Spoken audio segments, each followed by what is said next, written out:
episode of Everyday Black History.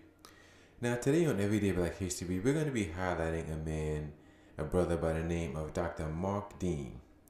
And Dr. Mark Dean is an African American inventor and computer engineer. He was part of the team that developed the ISA bus, which allows for multiple modems and routers to be connected to the computer. And he also led a design team that created the 1 gigahertz computer processing chip. He holds 3 of 9 PC patents for being the co-creator of the IBM personal computer, which was released in 1981. Now, just a little background information on him. He was born in Jefferson City, Tennessee, March 2nd, 1957. And even at a young age, he displayed an affinity for technology and invention. It is said that him and his father constructed a tractor from scratch. And if you've ever seen a tractor, you can see, you see how big they are. It's a pretty complex piece of machinery. No matter how big or small it is, it's still a pretty complex piece of machinery for a child to build along with his father. Now, he was educated at the University of Tennessee, where he received his bachelor's degree in electrical engineering.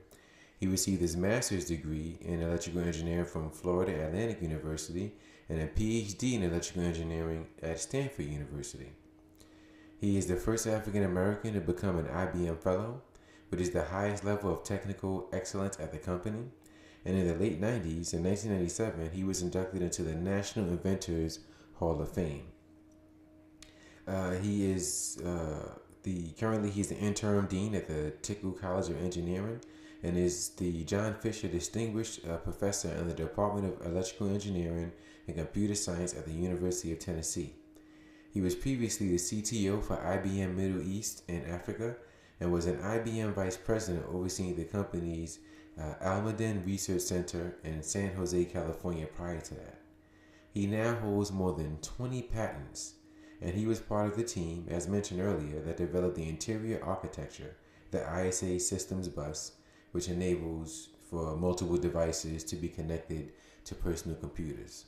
So imagine that, a black man was instrumental in the creation of the personal computer, and many people don't know that. IBM during that time was one of the major computer outlets. Computers had to be IBM compatible. The only one that wasn't IBM compatible was Apple. But just to show how important IBM was to the advancement of computers, and a black man was a part of that. So we wanted to highlight his contribution to not only computers and how it changed our way of life today, but it's important that we highlight it for Black history and for its contributions to Black history. Because who knew that a black man was partially responsible for this? He played a part in helping this to go forward. So Dr. Mark Dean, we thank you for your contribution to Black history and Black culture, and we salute you for it. Now that concludes this episode of Everyday Black History. Tune in as we'll be talking more people and institutions, Black men and women, who contributed to Black history and Black culture. So stay tuned.